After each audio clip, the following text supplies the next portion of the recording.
ازيكم يا حلوين، عاملين ايه؟ يا رب تكونوا دايما بألف خير. انا النهارده في المتحف المصري الكبير، وهتلاقوا هنا على ايدكم الشمال شباك التذاكر وتذكرة دخول الفرد للمصريين ب200 جنيه، لكن الأجانب 1450. لكن دلوقتي بيبقى الحجز اونلاين.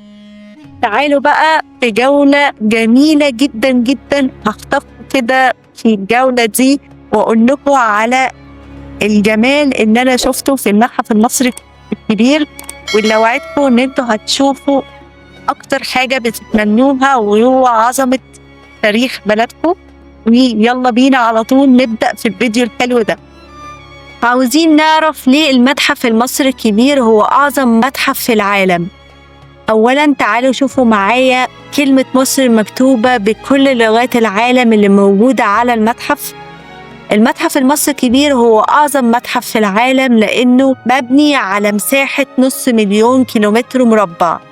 وكمان هتلاقوا شكله الهرمي الجميل، وهو يعتبر الهرم الرابع لأنه بيطل على أهرامات الجيزة، والشكل الهرمي ملون باللون الأصفر لأنه بيدل على البعث والميلاد المصري القديم. وعلى اليمين وعلى الشمال هما بيسموه خرطوش، وده بيبقى أشكال أو النقوش اللي موجودة على جدران المتحف، وهي أسماء الملوك اللي حكمت في مصر القديم. وكمان هتلاقوا في بداية ما تدخلوا المتحف تمثال رمسيس الثاني بشموخه وعظمته، واللي موجود حاليا في البهو العظيم داخل المتحف المصري الكبير. وطبعا زي ما انتم عارفين قصة تمثال بتاع رمسيس الثاني، واللي كان موجود في الأول في ميدان رمسيس، وكمان هو اتسمى ميدان رمسيس، هو كان متسمي بميدان باب الحديد، لكن عشان التمثال رمسيس اتنقل فيه فتسمى بميدان رمسيس. وطبعا تمثال رمسيس هو ما كانش كبير كده، هو كان متقسم ل6 أجزاء، وتم ترميمه لحد ما بقى أكبر أو أعظم تمثال موجود في البهو العظيم في المتحف المصري الكبير. وطبعا هو كده بيدل على إن هو بيستقبل الزوار من كل أنحاء العالم عشان يتصوروا معاه، ويكون أثر مهم جدا في المتحف المصري الكبير. ومش بس كده، هو وزنه 83 طن وارتفاعه حوالي 11 متر.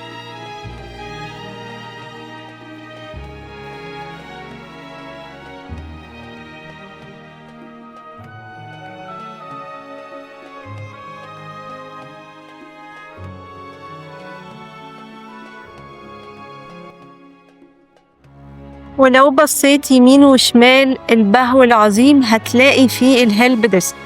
الهيلب ديسك ده يا إما هتسأل هناك في الريسبشن، يا إما هتلاقي فيه شاشة كده تختار منها أنت عايز تروح فين بالظبط، سواء بقى أنت عايز تشوف مطاعم، تشوف المتجر الرسمي وتجيب هدايا، أو مثلا تطلع عند القاعات أو قاعات الواقع الافتراضي. وكل ده هتلاقيه في الخريطة اللي قدامك دي، هتقولك انت فين وعايز تروح فين، سواء بقى في الدور الأول، التاني، التالت، كل ده موجود. وباستفاضة تقدر تدوس على أي اختيار انت عايزه ويوصف لك انت تروحه ازاي. فبصراحة هو المتحف مش سايب حاجة، حتى هتلاقي فيه إسعاف، وهتلاقي فيه مكان للصلاة مخصص، ومش هتلاقي أحسن من كده. وكمان في آخر الفيديو هوريك مركب خوفو، وده برضو هتلاقوا فيه جايدلاينز تقولكوا على التفاصيل بتاعة المتحف وترتيبها. والتمثالين دول برضو موجودين في البهو العظيم، وهم تمثالين لملك وملكة موجودين في العصر البطلمي، هو العصر اللي بعد الإسكندر الأكبر. ولو جينا بصينا على شكلهم هنلاقي هم لابسين كده زي الزي الفرعوني كنوع من التقرب من الشعب المصري في الوقت ده، رغم ان هم ولا مصريين ولا أجانب، بس عشان المصريين يرضوا ان هم يحكموهم بطلميني. أما بقى السايد ستيرز أو السلم الجانبي ده هتلاقوا فيه 10 تماثيل لملك واحد بس، هو الملك سنوسرت الأول. ولو عاوز تجيب سوفينيرز حلوة كده تفتكرها في المتحف المصري الكبير، هتلاقوا عند المتجر الرسمي اللي قدام تمثال رمسيس بالظبط. المتجر الرسمي ده فيه سوفينيرز أشكال حلوة جدا يا جماعة بجد، من كل حاجة انتوا ممكن تتخيلوها، من تماثيل صغيرة معمولة بشكل رائع، يعني ترقى لرقي المتحف، وحاجات كتيرة بسيطة وجميلة في نفس الوقت. ادخلوا شوفوها، أنا يعني هسيبكم تحكموا انتوا بنفسكم لما تدخلوا شوفوا. وبرضو في الناحية اللي هي بتاعت الفود كورت هتلاقوا المية اللي أنا وريتها لكم لسه حالا دلوقتي. دي مية يا جماعة حلوة جدا وساقعة، يعني أنا ما شفتش تجهيزات أحسن من كده. وفي مطاعم كتير جدا، ومنها مطعم زوبة اللي أنا شخصيا دخلته وشفت فيه الأكل عامل إزاي وجودته، وبصراحة الأسعار برضو مناسبة جدا. وده بالنسبة للمنيو بتاع زوبة، هيعجبكم الأسعار، هيعجبكم الأكل، هيعجبكم كل حاجة هناك بصراحة. وفي مطاعم كتير برضو هناك، بس أنا صورتلكم اللي أنا دخلته.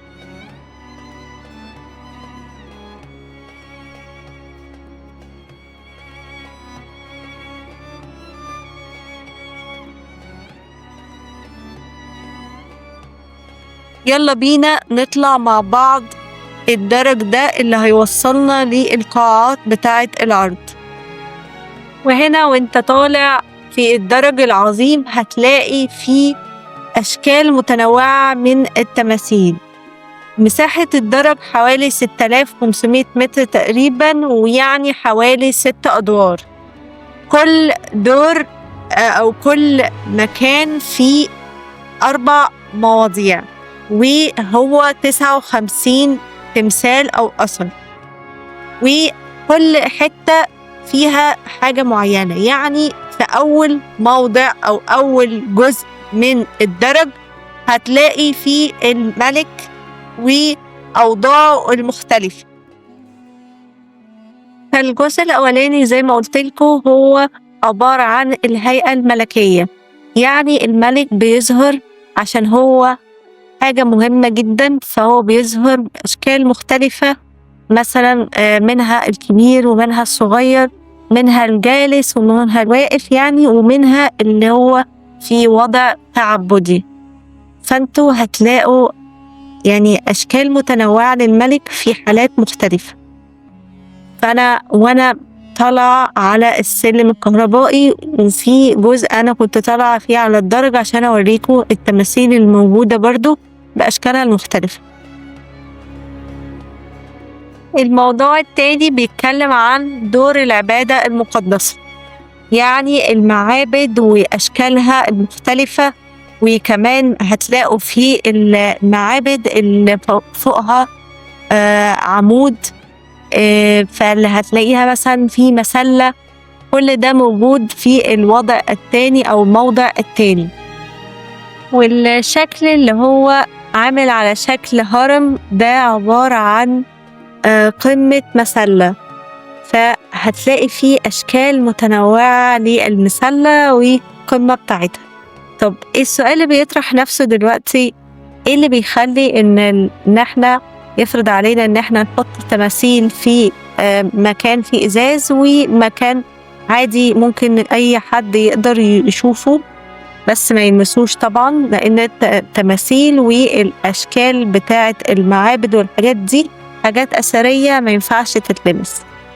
فإيه اللي بقى اللي بيخلي العوامل اللي بتخلي إن الأثر ده لازم يتحط في مكان فيه إزاز أو لأ؟ أول حاجة إن ممكن يكون الأثر ده كبير فيصعب علينا إن إحنا نحطه في مكان فيه إزاز، فطبعا هيبقى موجود بس في مكان إن إحنا نقدر نشوفه ونتخيله ونتصوره. وكمان طبعا الهيئة بتاعته والبناية بتاعته تكون قوية وكده يعني، أو ظروف التهوية. فهو ده العوامل اللي بتخلي إن إحنا نحط الأثر ده في إزاز أو لأ. وزي ما انتوا شايفين ده الموضع التاني اللي أنا وريتهولكوا، وده عبارة عن المعابد والمسلات اللي موجودة في الوقت بتاع المصري القديم. فكل ده منحوت كامل، منحوت غالبا بيكون منحوت من الجرانيت. نيجي بقى للموضع الثالث أو المكان الثالث في الدرج العظيم، هو عبارة عن الآلهة والمعبودات أو الملوك. في فرق ما بين الملوك في الوقت ده وما بين المعبود، فكان في فرق أو في دور بيعملوا الآلهة وفي دور تاني بيعملوا المعبود. هنا بقى في التمثال اللي انتوا شايفينه ده كانوا بيلبسوا تاج اسمه الخمرشت أو التاج الأزرق، وهو تاج الحربة في المصري القديم الوقت ده.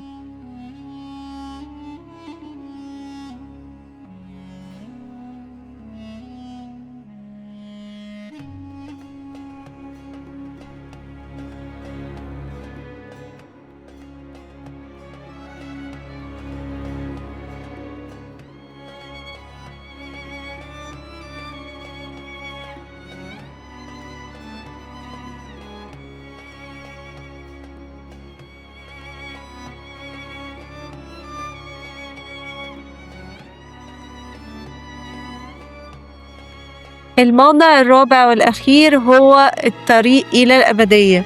الإنسان المصري القديم كان بيعتقد في فكرة البعث والميلاد، وعشان كده كان بيحاول يحافظ على جسده، فكان بيحط الموميا بتاعته في تابوت. التابوت غالبا كان بيصنع الأول من الحجر وبعد كده تطور وبقى يصنع من الخشب. يعني في الأول كان من الحجر وبعدين تطور وبقى ياخد الشكل الخشبي اللي معروف.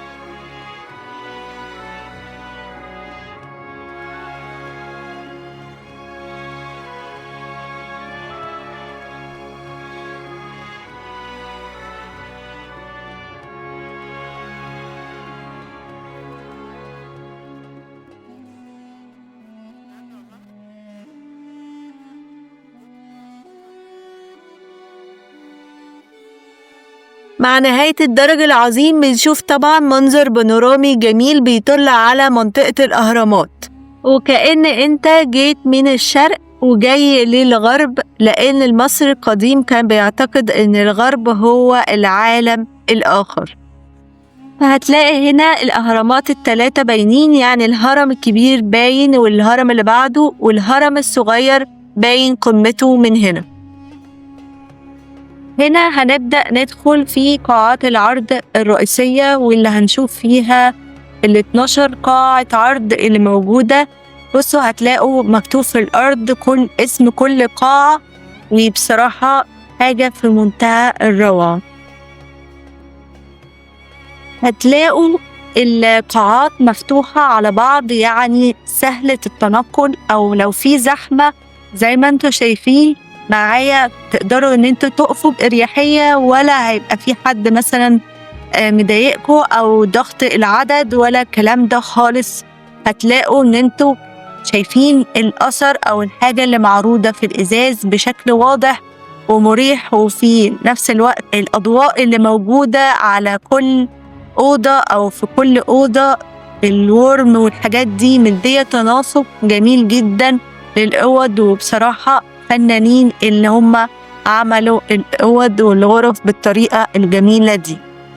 ودي عجلات حربية ذهبية، يعني عمركم شفتوا الجمال ده؟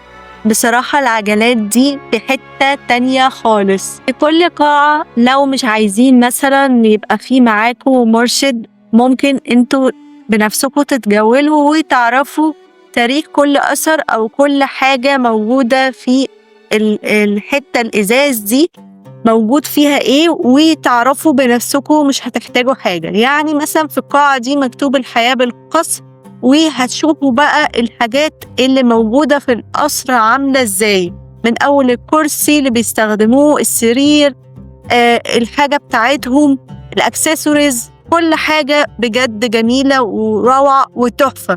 هتلاقوا حاجات عمركم ما شفتوها ومتجمعة، أهم حاجة إن هي متجمعة في قاعة واحدة. الترتيب جميل جدا، وهتلاقوا كل حاجة متعلقة ببعضها موجودة في قاعة واحدة.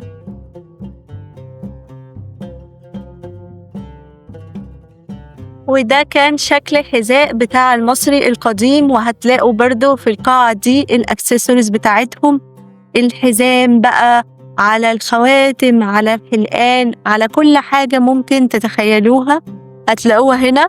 وبرضو هتلاقوا حاجات برضو ملابس بتاعتهم، حاجات الأكسسوارز البسيطة اللي بتخلي شكل الأوتفيت الأوتفيت بتاعنا حلو. فهتلاقوا كل حاجة مختلفة وجميلة في القاعة دي. هنا بقى الأكسسوارز بتاع السيدات، أو يعني بصوا الجمال، يعني انتوا أصلا هتحسوا إن هي معمولة في الوقت بتاعنا ده عبارة عن كوليه زي ما انتوا عارفين، وهنا برضو الحلقان بتاعتهم، وهتلاقوا فيه خواتم. بصراحة أنا انبهرت. وبصوا برضو الأشكال دي من السلاسل والحلقان بصراحة حتة تانية خالص. يعني الحاجات دي ممكن برضو يعني في شبهها في خان الخليلي، وبصراحة حاجات مبهرة جدا. والأحجار المستخدمة هنا حجارة جميلة جدا، وفيها ألوان وتفاصيل كده ما بتتكررش تاني. وبصوا بقى دي المقصورات الذهبية بتاعة الملك توت عنخ آمون، وهي اللي بتعرض لأول مرة في مكان واحد، وهو عبارة عن 5000 قطعة أثرية. فتعالوا بينا بقى نشوف المقصورات الذهبية دي والجمال بتاعها. وطبعا كل ده حاجات الملك والملكات.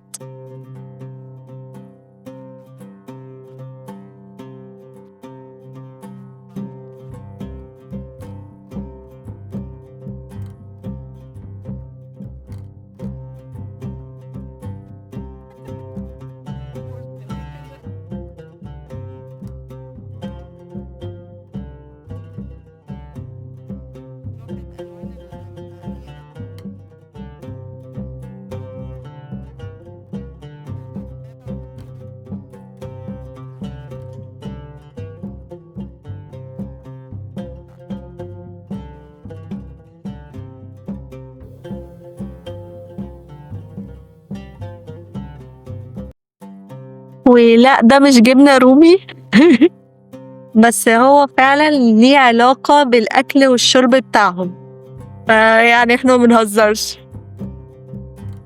هو عبارة عن حافظة طعام للأكل بتاع قدماء المصريين.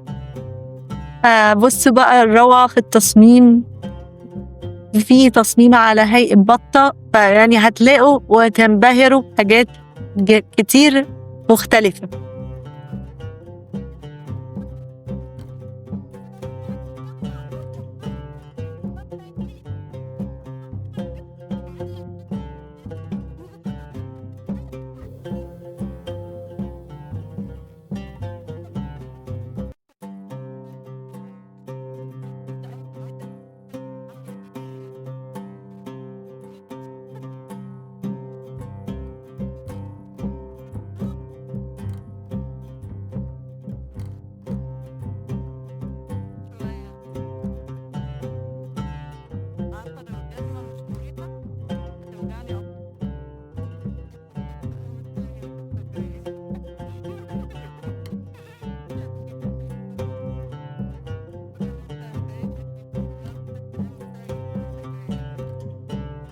ودي واحدة من المكسورات الكبيرة واللي واخدة تقريبا أغلبية المكان، وبصراحة تحفة جدا جدا جدا. لو تخيلتوها معايا بالجمال دي، يعني تقدروا كمان تصوروا مع الحاجات دي مع الإضاءة الحلوة.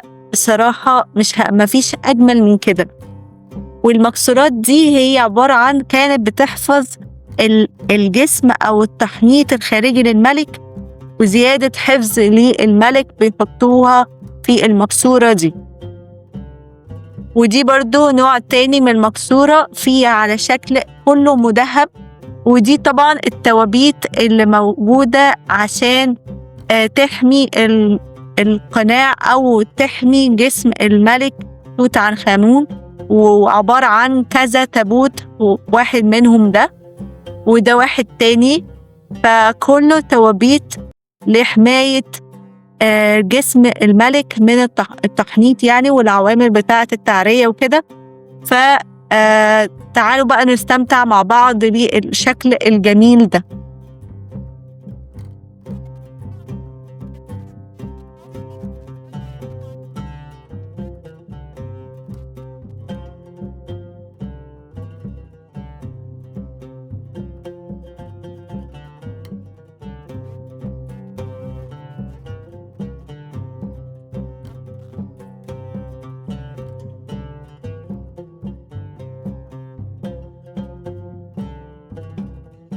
طول ما انتم موجودين في المتحف هتلاقوا جزء برضو زي شاشات كده عرض في كل أوضة، بتشرح لكم برضو ايه اللي موجود في الأوضة دي.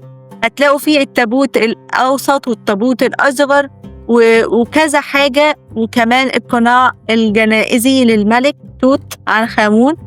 هتقعدوا بقى تستكشفوا كده وتعملوا وتشوفوا المعلومات، يعني ممكن تدوسوا على أي حاجة جوه الرسمة اللي موجودة دي ويطلع لكم معلومات عنها.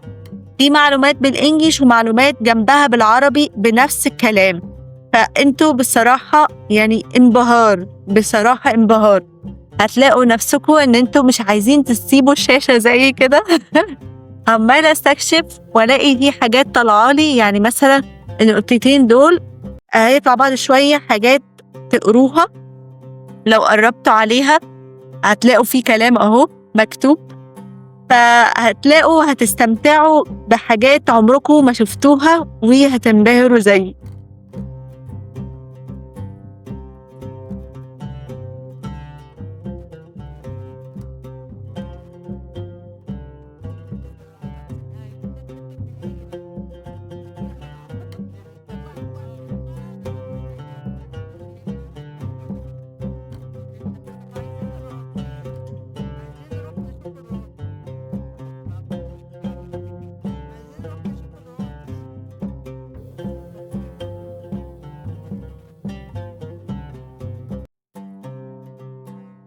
ودي برضو شكل من أشكال المكسورات ومتزينة كده بناس واقفة.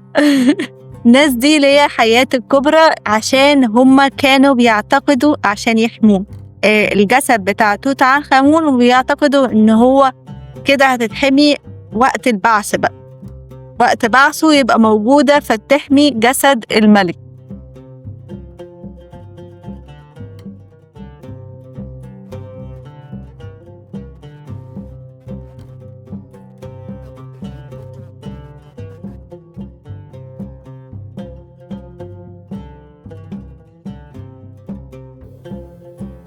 وهتلاقوا هنا الموكب الجنائزي والحاجات بتاعة الملك.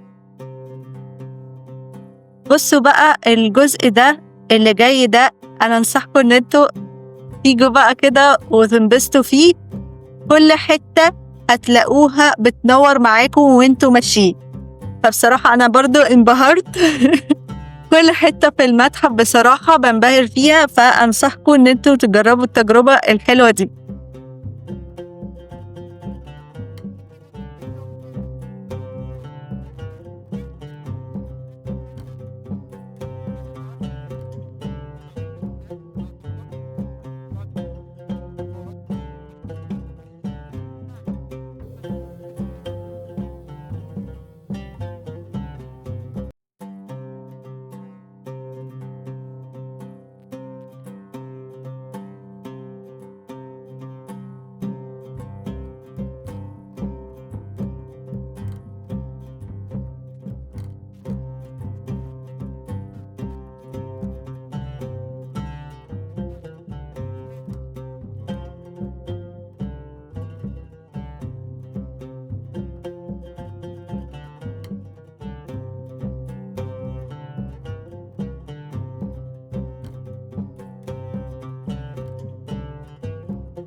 والجزء ده خاص برسومات خاصة بالملك توت عنخ آمون. وبصوا هتشوفوا برضو روعة. انتوا كل ما تقربوا هتلاقوا مثلا مكان فاضي في إزاز هتفتكروا إن هو فاضي، لكن لأ، هتلاقوا فيه حاجات مختلفة. يعني المكان ده أنا كنت فاكراه فاضي مفهوش حاجة، لقيت فجأة الدنيا بتنور معايا وبيدوني رسومات حلوة جدا جدا.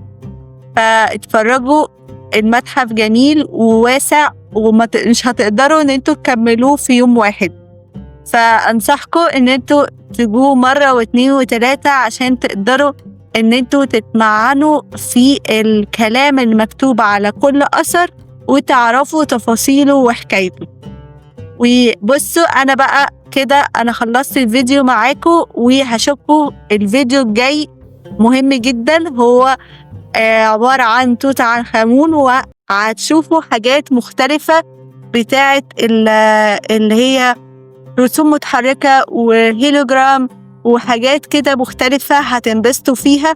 وعاملين كده برضو شكل جميل جدا لعرض المعابد، مثلا لو حد ما راحش معبد فده فرصته ان هو يشوف كده عرض تجسيدي لمعبد قدامه، ازاي ما يدخله هينبهر بايه، وشكل حلو جدا برضو متحرك. فاستنوني الفيديو الجاي على طول. يا رب يكون عجبكم الفيديو ده.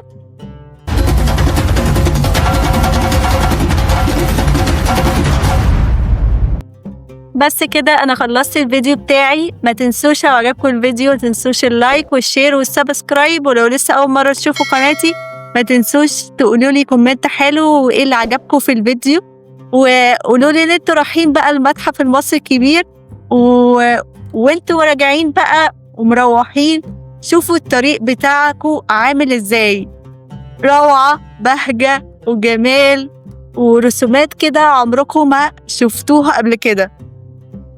بس كده استنوني فيديو توت عنخ آمون اللي جاي وقناة شوبينج ست البنات، وباي باي.